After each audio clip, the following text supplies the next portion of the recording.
نحمد ونصلي على رسول الكريم أما بعد فأعوذ بالله من الشيطان الرجيم بسم الله الرحمن الرحيم يا أيها الذين آمنوا اتقوا الله وكونوا مع الصادقين صدق الله مولانا العظيم وصدق رسوله النبي الكريم. میرے پیارے اسلامی بھائیوں، قرآن کا ترجمہ بتانے سے پہلے سب سے پہلے آقا نامدار مدنی تاجدار احمد مصطفیٰ محمد مصطفیٰ صلی اللہ تعالی علیہ وسلم کی بارگاہ بے کشفرہ میں درود و سلام کا ہدیہ نشابر کریں. پڑھیے اب آواز بلند، اللہم صلی علی سیدنا مولانا محمد المعدن والجود والکرم وآلہ وبارک وسلم صلاة و سلام علیک یا رسول اللہ صلی اللہ تعالی علیہ وسلم. اللہ تبارک و تعالی قرآن پاک میں ارشاد فرماتا ہے یا ایھا الذین آمنوا اتقوا اللہ، اے ایمان والو. کس سے مخاطب فرما رہا ہے؟ تقریر میں اتنا بڑا عالم نہیں ہوں، مگر میں اپنے جتنا بتانا چاہتا ہوں تھوڑا ٹھہر ٹھہر کے بتانا چاہتا ہوں کہ وہ جانکاری آپ تک پہنچے. انشاءاللہ جب آپ عمل کریں گے تو ہماری بھی اصلاح ہوگی، اس لیے کہ جب آپ مسجد میں آئیں گے تو میری اصلاح پہلے ہو جائے گی. میرے پیارے اسلامی بھائیوں، اللہ فرماتا ہے یا ایھا الذین آمنوا اتقوا اللہ، اے ایمان والو اتقوا اللہ، اللہ سے ڈرو. کس سے فرما رہا ہے؟ ایمان والوں سے سے ڈرو. وَكُونُوا مَعَ الصَّادِقِينَ، اور سچوں کے ساتھ ہو جاؤ. اب سچے ہیں کون؟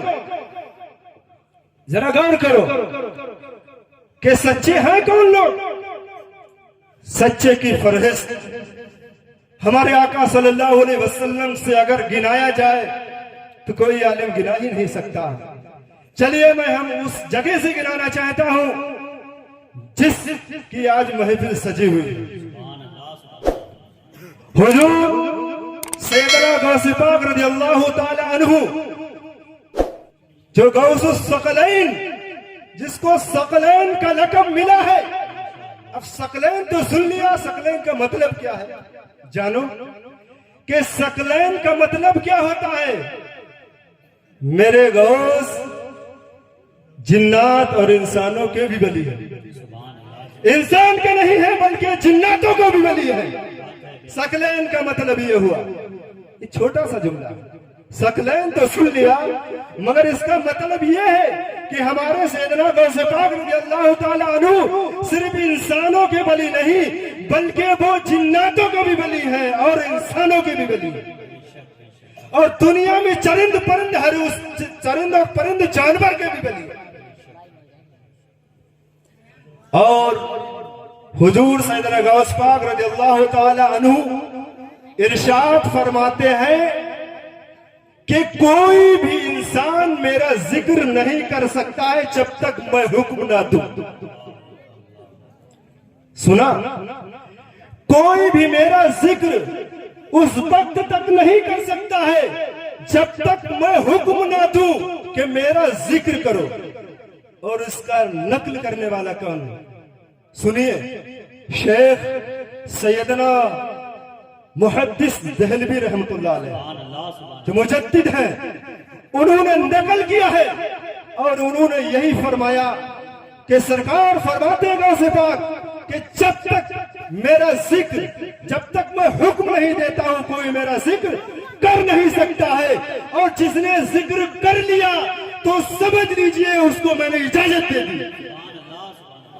اور ایک اور جملہ، جب جس وقت اجازت دی جاتی ہے تو آپ لوگوں کو سمجھنا چاہیے اگر میں آج حسان رضا کو اجازت دے رہا ہوں سامنے تو میں سامنے ہوا کرتا ہوں.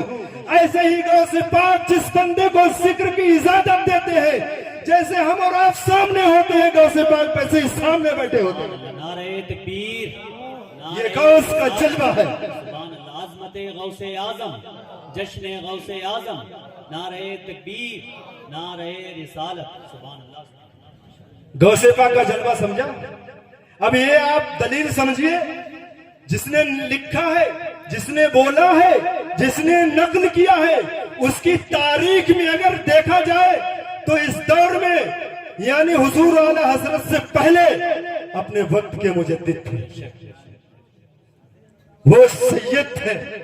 آج سیدوں کا وہ چرچا چل رہا ہے۔ چلیے میں سنانا چاہتا ہوں ابھی سیدوں کی نسل سے کیا ہو جاتا ہے اور کتنی طاقت ہوا کرتی ہے، اللہ نے کتنی طاقت دے رکھی ہے سیدوں کو۔ چلو میں سنا دیتا ہوں۔ لوگ کہتے ہیں کہ بلی تو فو اور تھو کرنے والے ہوتے ہیں، نہیں، میں آپ کو سنانا چاہتا ہوں کہ صحیح مرتبہ ہے۔ کچھ لوگ ہمارے یہاں سے بلگرام شریف گئے تھے، ان سے باستی تھا سید اویس میاں باستی۔ جب کل کا وقت تھا، جو لوگ گئے تھے انہوں نے رات کا وہ سما، وہ تقریریں، وہ بلیوں کی باتیں وہ بیان کر رہے تھے اور ہم سبھی لوگ سن رہے تھے، مگر کچھ برات کی وجہ سے کچھ ہمارے گاؤں کے لوگ واپس چلے آئے۔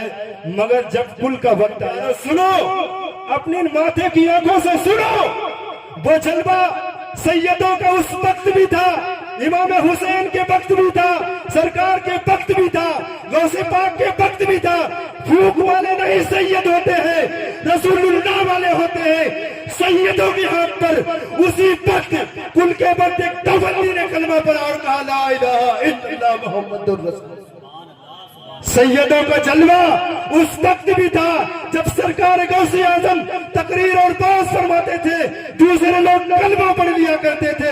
انہی کی نسل سے سید اویس میاں کے سامنے اور ہاتھوں پر ایک تبندی ندوہ کا پڑا، اس نے کلمہ پڑھ کر اور کہا نعرہ تکبیر، نعرہ رسالت، مسلک اعلی حضرت کا نعرہ لگایا۔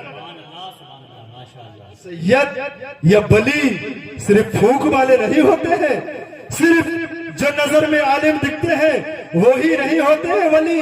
بلی وہ بھی لوگ ہوا کرتے ہیں جن کو اللہ نے یا ان کے بلیوں نے یا نبی کے ذریعے سے، غوث پاک کے ذریعے سے روحانی بھی علم مل جاتا ہے۔ اور جس کو روحانی علم ملتا ہے، یہ غور کریے، بلیوں کی، پیروں کی، ساری لوگوں کی ایک فہرست میں بتانے دینا چاہتا ہوں۔ اگر جس کو روحانی علم حاصل ہے یا علوم دنیا حاصل ہو کر یعنی بظاہر علم حاصل کر کے اور اس نے اتنا عمل کیا، متقی اور پرہیزگار ہو گیا اور اس نے اللہ کے رسول صلی اللہ علیہ وسلم کے صدقے طفیل سے، غوث پاک کے صدقے سے اگر اللہ نے ولی بنا دیا تو سمجھ لو اگر بشرا ہوگا تو ولی ہوگا، اگر داڑھی نہیں ہے تو ولی نہیں ہو سکتا ہے۔ یہ میں ٹھوک کر کہتا، دعوے کے ساتھ کہتا ہوں، اگر کسی کا ولی ہو اور داڑھی نہ ہو تو ولی نہیں ہو سکتا ہے۔ میں اسٹیج پر علماء کی حاضر ہو کر کہتا ہوں کہ کوئی بھی ولی بغیر داڑھی کا ہو ہی نہیں سکتا۔ دوسری بات، حضور سیدنا غوث پاک رضی اللہ تعالیٰ عنہ، یہیں پہ ٹاپک رہے گا ولیوں کا۔ جب لوگ حضور سیدنا غوث پاک رضی اللہ تعالیٰ عنہ کی بارگاہ میں حاضر ہوئے، بولا حضرت آپ کو کیسے پتا چلا آپ ولی ہیں؟ آپ کو کیسے پتا آپ ولی ہیں؟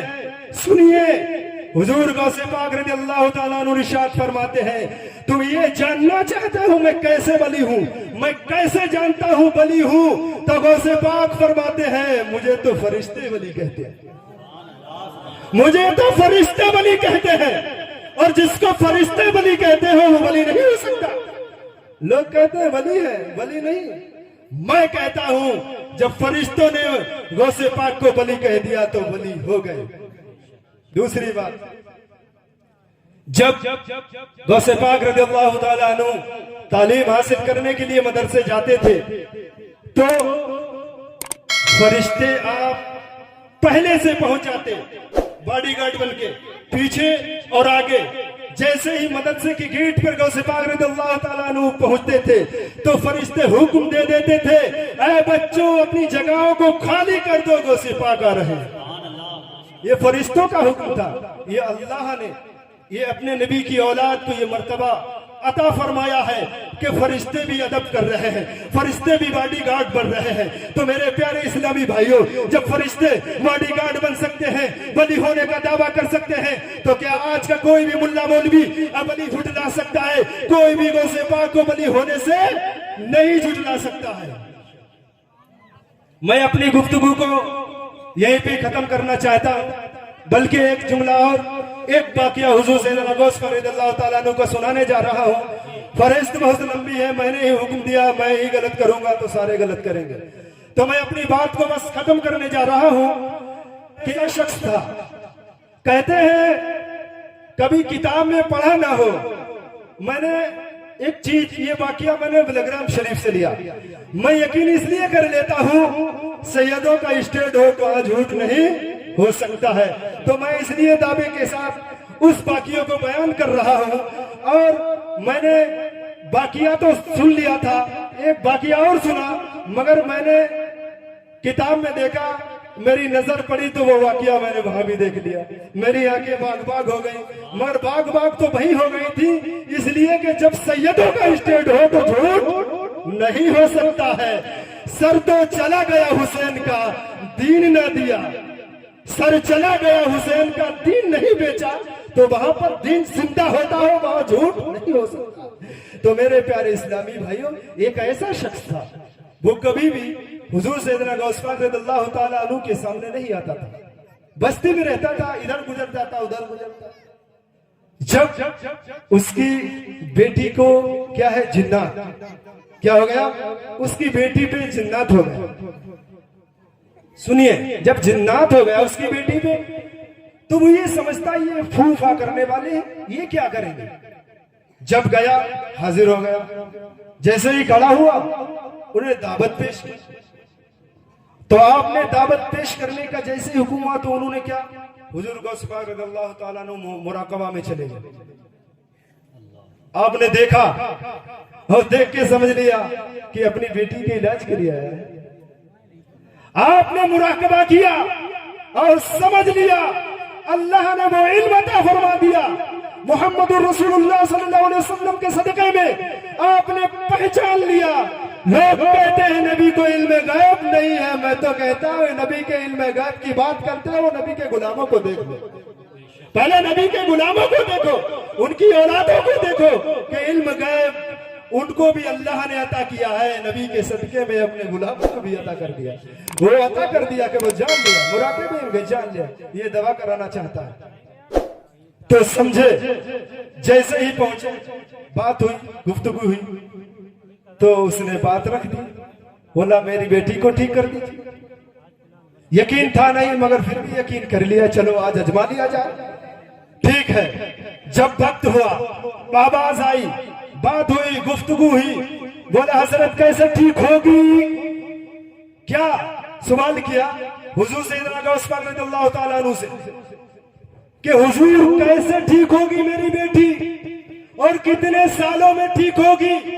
حضور سیدنا غوث پاک رضی اللہ تعالیٰ عنہ کی بارگاہ میں جب یہ جملے عرض کیے کہ سالوں کی بات کرتے ہو, پھر فرمایا, پھر عرض کی ارے کتنے مہینے میں ہوگی, بتایا مہینے کی بات کرتے ہو کہ کتنے ہفتے میں صحیح ہوگی, بولا ہفتے کی بات کرتے ہو کہ کتنے دنوں میں ٹھیک ہوگی, ارے دنوں کی بات کرتے ہو اور کتنے منٹوں میں ٹھیک ہوگی.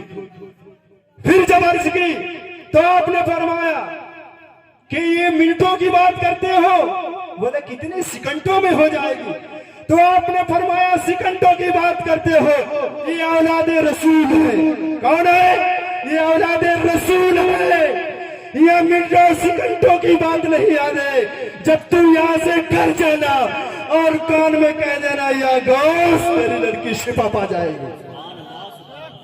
جب وہ گھر پہ گیا اور اس نے کہا یا غوث, جیسے ہی کانوں میں غوث کی آواز پہنچی تو جنات رفو چکر ہو گیا اور اس بیٹی کو شفا ہو گیا. تو میرے غوث میں بہت طاقت ہے, میرے رب نے